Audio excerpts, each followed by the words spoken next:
हो तो लाइट नहीं आएगी, बूंद पड़ जाए बारिश की तो लाइट नहीं आएगी, तो फिर लाइट कब आएगी? और दुनिया में ऐसा कहाँ होता है? आप मतलब तांबे के तार चोरी कर करके खा गए अरबों खरबों रुपए, एल्युमिनियम के तार डाल दिए और बेवकूफ़ बनाया लोगों को कि ये बड़े अच्छे तार होते हैं, इसके ज़रिए से जो है ना ज़बरदस्त हमने केबलिंग कर दी है, तो सारा तांबा जो है वो कराची का लूट के खा गए और अब जो है वो भुगतते रहो। इन्वेस्टमेंट की नहीं है ट्रांसमिशन में और डिस्ट्रीब्यूशन में, लाइसेंस लेने के लिए पहुंचे हुए और लाइसेंस देने के लिए भी बेताब है नेपरा भी बेताब है, पीपल्स पार्टी भी बेताब है, नून लीग भी बेताब है, पीडीएम भी बेताब है, इसलिए कि के इलेक्ट्रिक माफिया के ये सारे सपोर्टर हैं।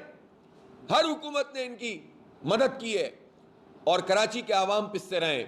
आप बिजली के बिल देखें, लोगों के घरों के किराए जितने हैं उससे ज्यादा बिजली का बिल आ रहा है।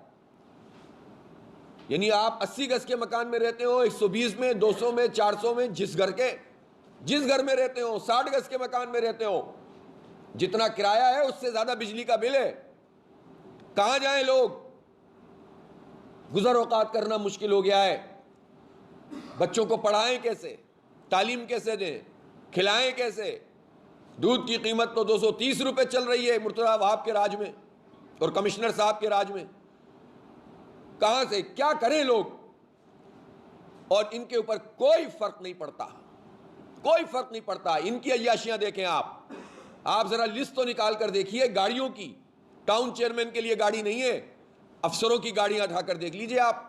कश्मीर से लेकर कराची तक आ जाइए, हजारों गाड़ियां, गाड़ियां, मैं मोहतात बता रहा हूं आपको, जो सिर्फ सरकारी अफसरों के पास मौजूद हैं, उनके घरों में मौजूद हैं,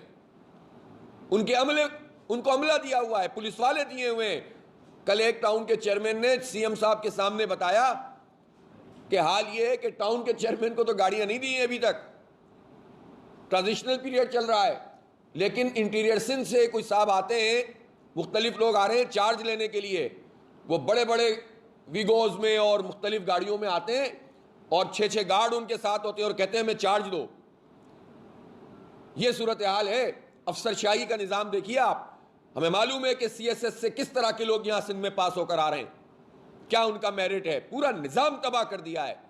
और मुझे नहीं हैरत है कि जैसी तैसी भी ब्यूरोक्रेसी है पूरे पाकिस्तान में, इस ब्यूरोक्रेसी के जो बड़े बड़े हैं वो सिंध के बारे में क्यों नहीं सोचते?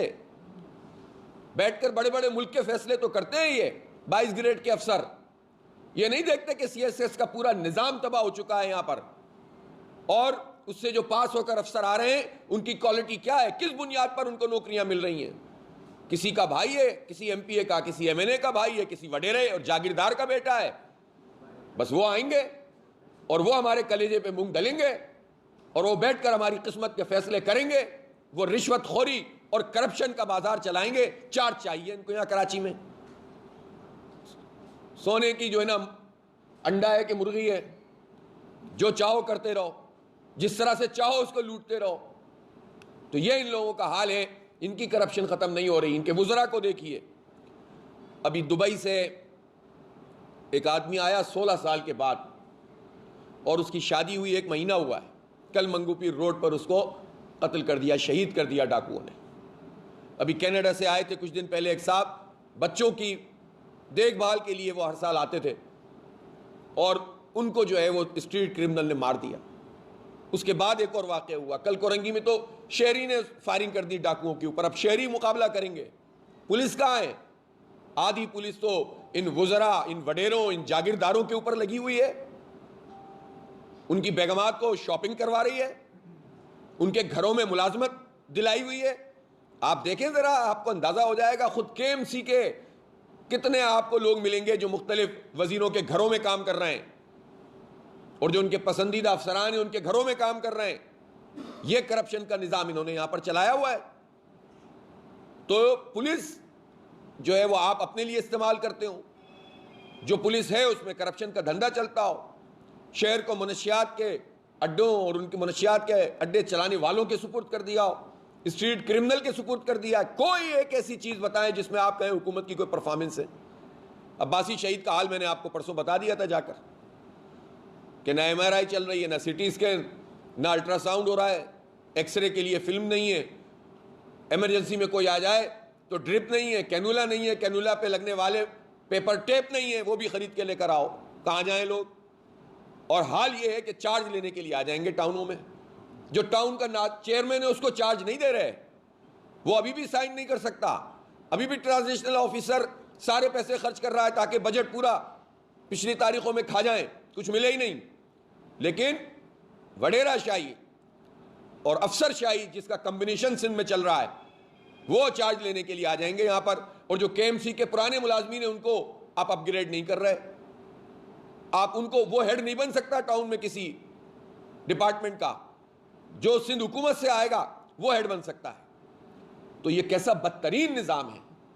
तो बिजली माफिया, जो के इलेक्ट्रिक माफिया के white collar criminal corporate sector के नाम पर धब्बा जो बैठे हुए हैं, बड़े बड़े, जिनकी तनख्वाहें बड़ी बड़ी तनख्वाहें, वो चंद लोग खुद के इलेक्ट्रिक के मुलाजमीन का भी इस्तेहसाल कर रहे हैं।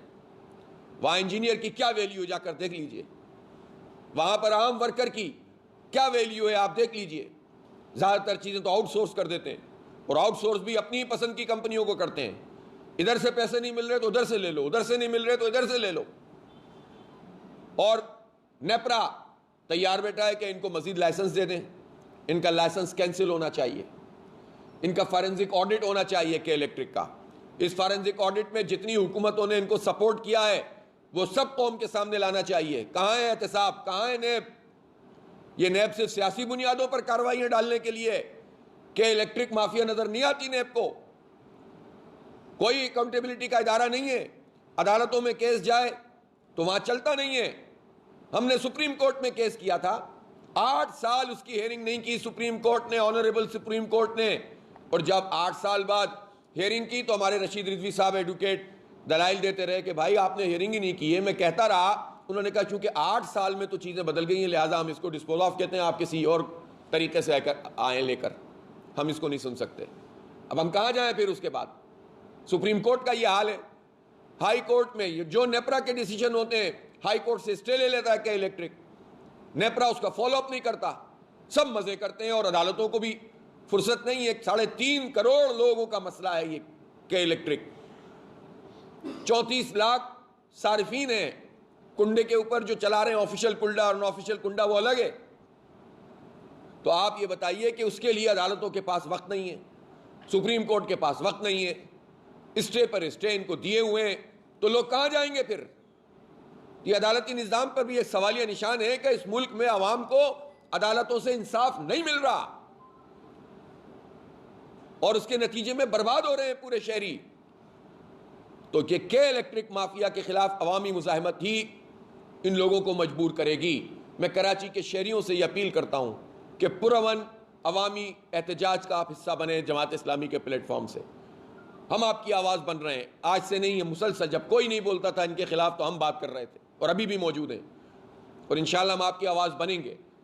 जो कुछ भी है, जैसे भी अदालतें हैं, हम जाएंगे इन अदालतों में। जो केसेस मौजूद हैं उनको असर-ए-नो हमने एप्लीकेशन दे रहे हैं हम कि इसकी अर्जेंट हियरिंग की जाए। केस